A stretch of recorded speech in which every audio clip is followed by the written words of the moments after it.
कार्य कर गया, इतना बड़ा कार्य करता रहा। तो उनके कार्यों से प्रेरणा लेने के लिए हम इस तरह के साधना दिवस मनाते हैं। कई बार ऐसा होता है कि जन्मदिन, आज दो विभूतियों का जन्म दिवस है, आज रानड़े साहब का भी जन्मदिन है और श्रीमती गांधी का भी है। और संयोग से जब विवेकानंद रॉक मेमोरियल की स्थापना का प्रश्न आया तो जाहिर है आप जानते हैं कि 1966 से लेके 67 में जब चुनाव हुए लोकसभा के, तो उसके बाद से लेके सन 72 तक जो सरकार थी तत्कालीन, वो कम्युनिस्ट पार्टियों के सहयोग से चल रही थी।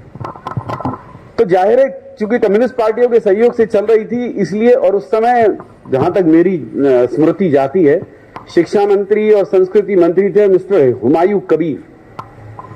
अब आप समझ ही रहे होंगे, हुमायूं कबीर साहब शिक्षा और संस्कृति मंत्री थे इंदिरा जी के पहले कार्यकाल में। और जब ये एकनाथ रानड़े जी, जब आरएसएस ने उनको ये जिम्मेदारी सौंपी कि आप इसको आगे बढ़ाइए, और ये व्यक्ति जो है जबलपुर से उठ के, और उसके बाद वो असम और बंगाल वगैरह में भी रहे, लेकिन वो मद्रास पहुंच गए। और जब उन्होंने ये प्रस्ताव ऊपर प्रेषित किया तो तमिलनाडु सरकार ने तो शुरू में ही इसको खारिज कर दिया कि नहीं, ये तो हो ही नहीं सकता।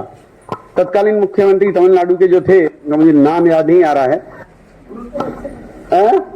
भक्तवत्सल, हाँ भक्तवत्सल जी जो है, तो उन्होंने तत्काल इसको बोले, उन्होंने तो ये कहा मेरे जीवित रहते ये हो ही नहीं सकता।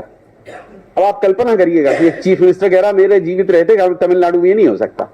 लेकिन वो विचलित नहीं हुए रानड़े जी, उन्होंने केंद्र के पास भेजा। हुमायूं कबीर साहब ने खारिज कर दिया कि नहीं नहीं, ये तो भारत जैसे धर्मनिरपेक्ष देश में है, ये तो आपको मालूम है सन 67 में ही धर्मनिरपेक्षता पर बहुत बात हो रही थी कबीर साहब के समय, खारिज हो गया कि नहीं नहीं ये तो संभव नहीं।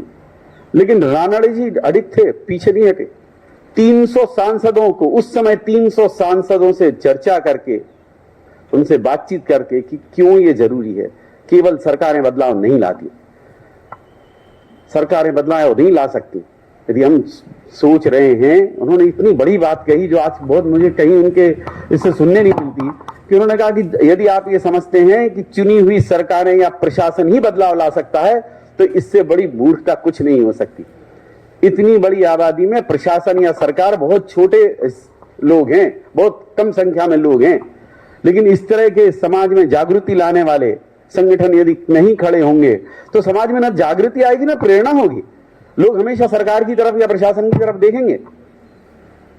तो एक कोट उनका मुझे याद आता है कि only good people deserve better governance, केवल अच्छे लोग बेहतर